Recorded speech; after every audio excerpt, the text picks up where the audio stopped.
Hi, today I'm going to try and cover a difficult topic, which is how to waste your life. I get a lot of messages from people that are looking for help in their work life, their personal life, and it'll start with something like trying to get a promotion at a job or just trying to start a small business or do something similar to what I'm doing.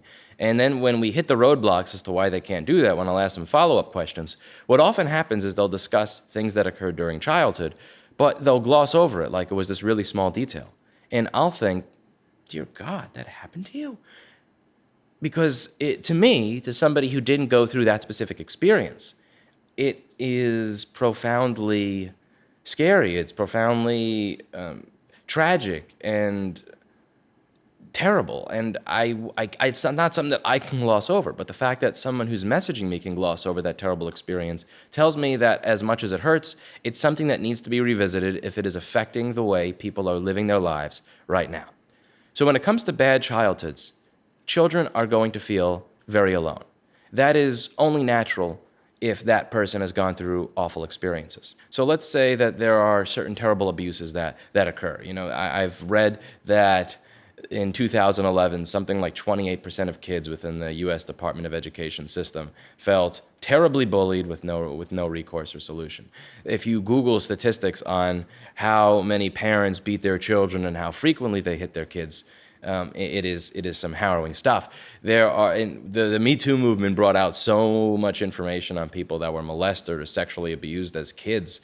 There is this complicity in society where people choose to turn a blind eye to things going on that are terrible. If you are a teacher at a public school and you hear what is very clearly a punch to the face and you turn around only halfway like this and say, "Stop that," and turn back at the board without turning around all the way to see that one kid is crying, has a blue mark on his face, and is small, and another kid is laughing, has a sore knuckle, and is bigger. It's one of these things where it is easy for the child to see the teacher is complicit in this occurring. When that kid looks around to the other kids in the class and sees that there are 30 or 50 students that are all either turning away like this, ignoring it, or and then going back to doing their homework, it is easy for that kid to believe that there are 30 students and one teacher that think that what happened is okay, to see them as complicit.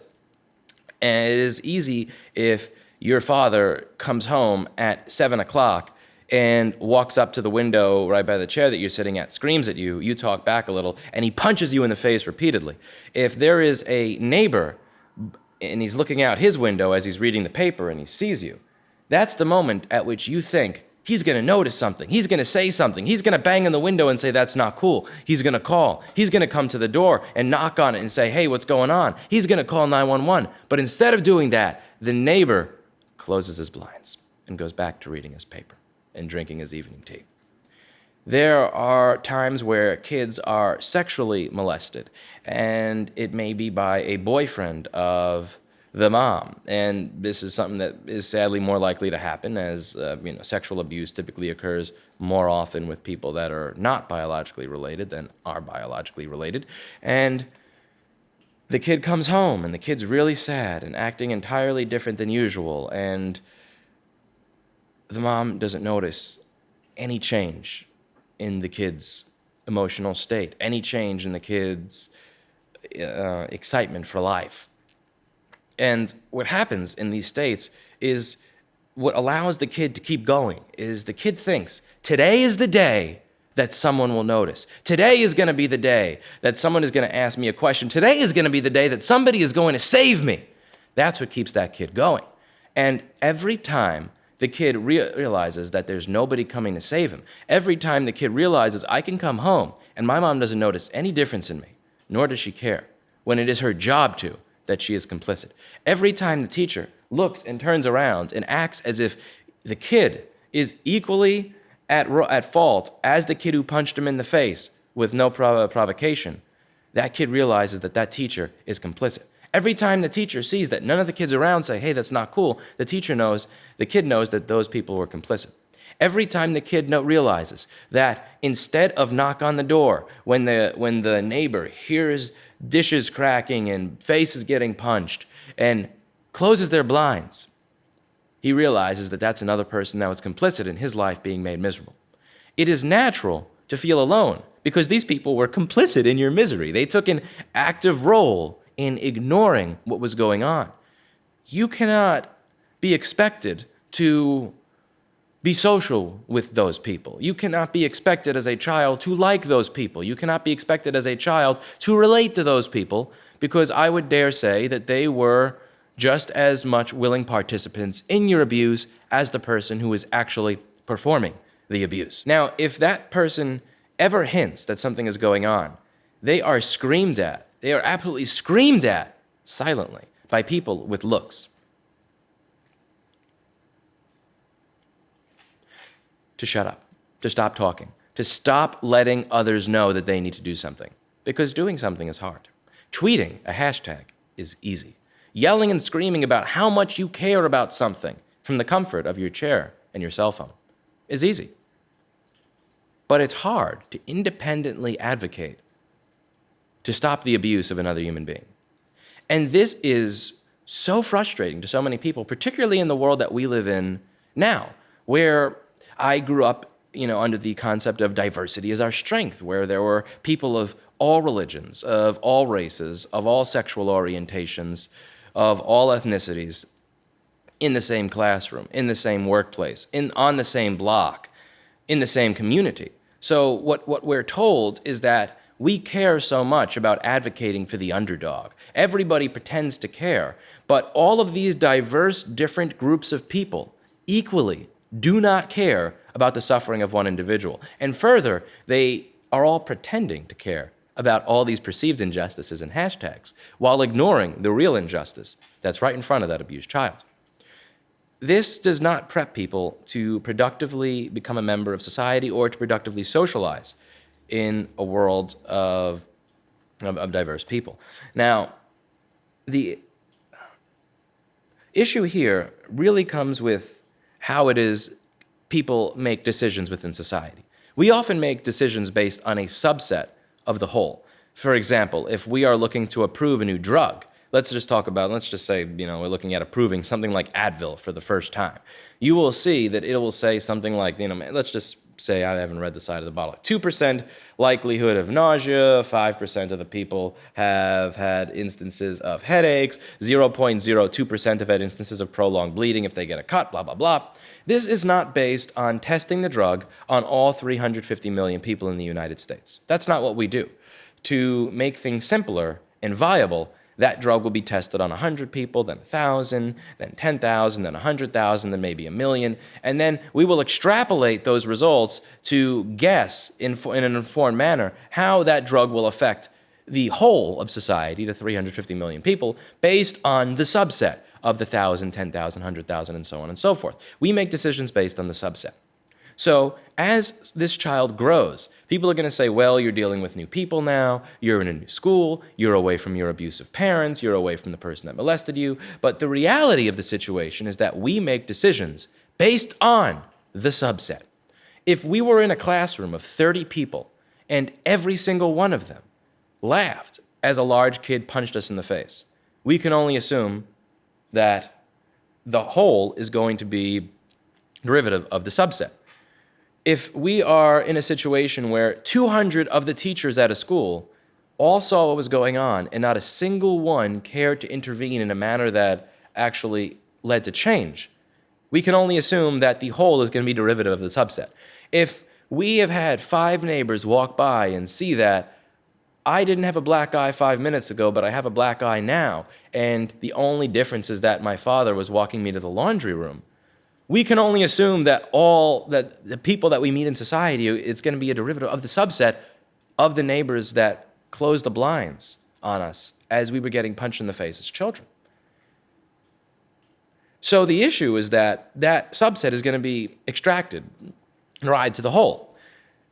And the issue with that is that people are going to think to themselves when they grow up, if they were abused as children, well, I see that this person appears to be decent, but if that person was my junior high school teacher, would they have said something?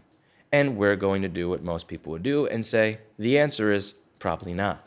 You may meet someone, a coworker, and say, that seems like a nice person.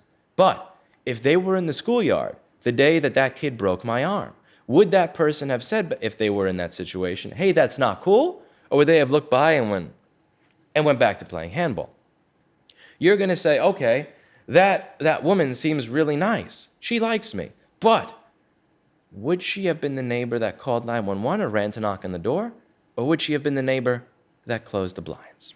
You see, for children who have been abused, I believe, and I could be wrong here, but I believe that it is very difficult for them to separate the subset of individuals who passively watched and allowed the abuse to occur from the rest of society. It is very easy for them to ask the question, what would you have done if you were viewing what happened to me? And you can't be around people who you feel that way about. Those people have committed what the child, or who is now a grown-up, perceives to have been a crime against them.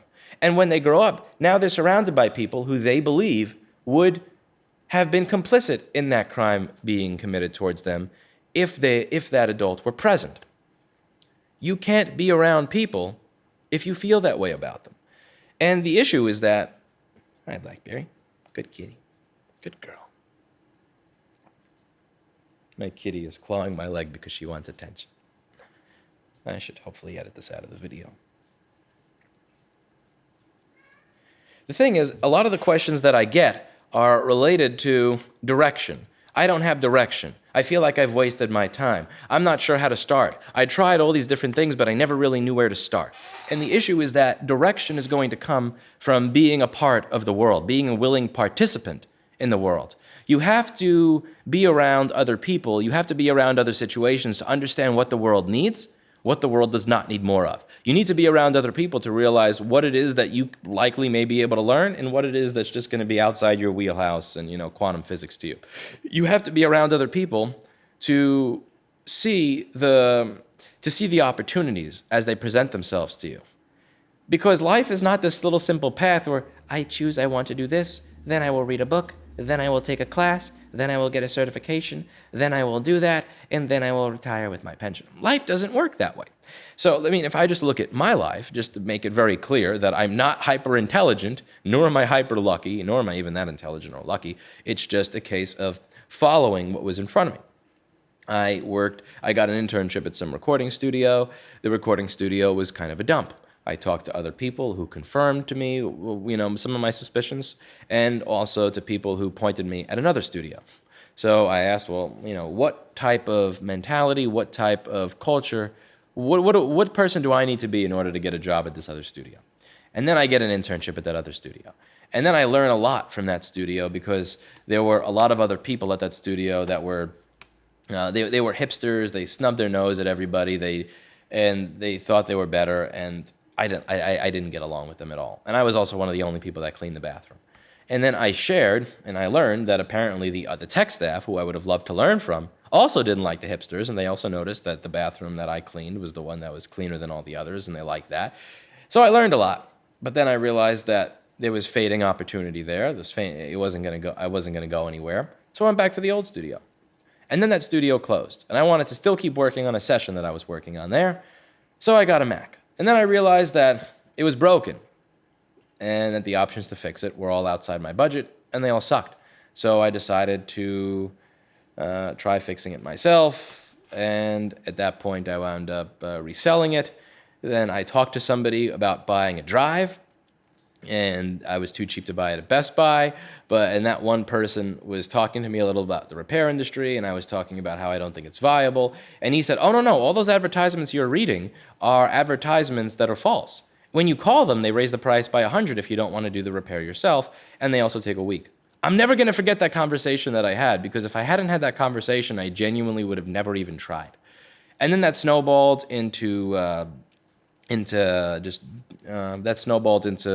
doing repairs for individuals, getting a store, expanding into board repair, expanding into having school district clients, expanded into getting corporate clients, recycling clients, and then into the YouTube and all this other stuff. And I look back at what I wanted to do when I was a kid. I wanted to be a psychologist. And then I wanted to be a loudspeaker engineer.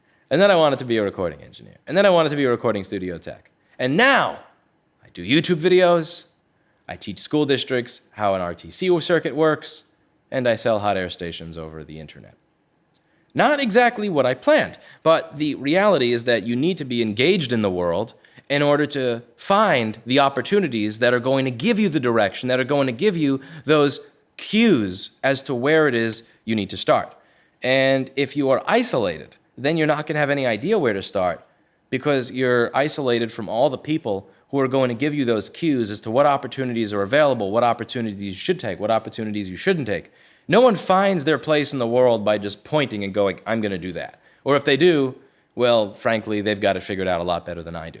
But if you don't go out there into the world, I think that you're assured that you're likely never going to find it. Now, the issue is that for many people who have gone through these terribly abusive childhoods is that they cannot go out in the world.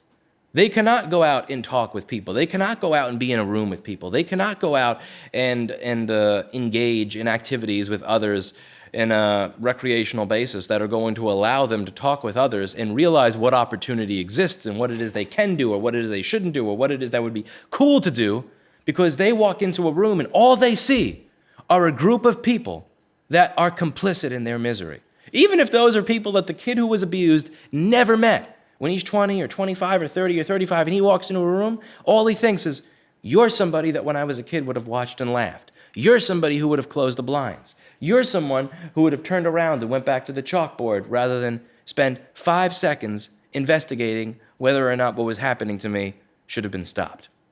It's impossible to relate to other people when you have that reason to hate them, when you framework them in that way where you have a reason to hate all of humanity.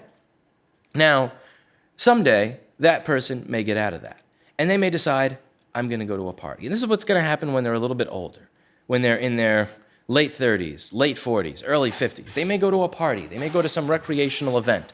And when they go to that event, they may find that they need WD-40 in their cheap-ass Amazon chair. When they go to that party, they're going to start talking to people, and they're going to realize that a lot of their dreams that they have not achieved have been achieved by people half their age. That a dream that that person came up with when they were 20, it has been achieved by somebody else. And that you came up with that dream while that person was still a fetus. And that person has then become an adult and then achieved the dream that you have yet to achieve. They're going to be wearing their accomplishments in the form of the person that they've married, or that they have on their arm. They're going to be wearing their accomplishments in the form of the job that she has that you don't. They can be wearing their accomplishments in the form of the activities that they talk about being involved in, that you can only imagine taking 10 years to become competent enough to be engaged in. They're going to talk about everything that they've done with their life. And you're going to be sitting there realizing that you have done nothing. That is incredibly painful. The feeling of a wasted life, the feeling that you have been inside of a prison of your own making, is too much for anybody to bear. That 20 or 10 or 30 years have gone by with no personal improvement, with no accomplishment. When you actually get to contrast what you have contributed to the world to what everybody else has contributed to the world, it's going to be impossible. It's going to be overwhelmingly negative to the point where you may just want to break down and cry. So what does the person who is abused do when that happens? They decide, I cannot do this. I am not going out there again. I will not brave that again, because I do not want to be subjected to the truth that all of these things were accomplishable by, and other people did them, and I didn't take part. I was in the back seat of my own life. So, what happens? That person decides, I'm not going to involve myself with other people. I'm not going to go and be around other people, because every time I'm around other people, it's a reminder that I didn't get to live my life. And here's the thing I want to point out here. If you don't step out of that prison, if you don't step out into the world, then you wind up confirming the darkest fate of them all for yourself. Because remember those people that you hated because they closed the blinds as someone was ruining your life? Remember those people that you hated because they turned around and laughed, or they turned around and did nothing as someone was ruining your life? Now you are one of them. You know that isolation is what caused it. You know that you're making an active choice to not be around other people. You know that this will lead to a life of misery. and unproductiveness, and you're sentencing yourself to it just to not feel that pain. You have now become one of the people who is complicit in ruining your life. Awful. Now, how do you solve something like this? How do you ensure that your life is not wasted? How do you learn to see other people in a different way? Well, there's this psychological concept called projection. We will accuse others of things that we are doing. We will assume that others act in a manner that we do. And it's something that's very, very difficult to dig into, but it's why people that walk into my store that have clearly stolen a phone are jittering and like, hey, do you do iCloud unlock? How much does it cost? How much does it cost? They're so scared of getting screwed because they themselves have screwed somebody. There's this psychological concept of projection where you are going to accuse others of doing things that you have done, where you are going to assume malice in others or bad in others that you have done, which is why the person who is constantly, this has happened in my dating life, the person who's constantly accusing you of infidelity is someone who themselves wants to fuck other men. By the way, that's going on in your life. Dump them. This is just the reality of life. So we can use this and we can reverse this to be helpful. So the abused thinks that everybody else has this malice in them, that if they were in the situation that every other kid in the class was in, if that person that I met when I was 40 was the neighbor when I was 6, sitting by the window about to close the blinds, they would have chose to close the blinds. It's impossible for that person to see the good in others. How can we get that person to see the good in others? Well, it starts with you. It starts with us. Go out into the world one day and do your best to make somebody else's life less miserable. In any small way that you can. Doesn't have to be grand. You don't have to cure cancer. You don't have to donate $50,000 to a charity. You don't have to go, you don't have to lose your mind. Just do something to make it your goal to find someone who is in pain, find someone who's going through a shit day, find someone who's miserable, and make it your mission to make their life better. So what you've done is now you've tried to be a part of the change you want to see in the world. You've decided, I want to make someone else's life less miserable. That's now your stated goal. So through the psychological process of projection, I believe that eventually you will be able to see others that way. You see yourself as someone who wants to make the world better for other people, who genuinely looks to change the lives of miserable people in some small way so that they are better, so that the world does not get one over on them. By doing that, it becomes more difficult to see other people through this negative lens as people who would have just passively onlooked during childhood abuse and not done anything. It becomes more difficult to see others in a complete opposite manner from the way that you view yourself. And it would be difficult for you to view yourself negatively if you are actively taking a role in trying to make the world a better place. So what I would prescribe is this. Go out into the world and try to make the world a better place in some small way for one person on a regular basis.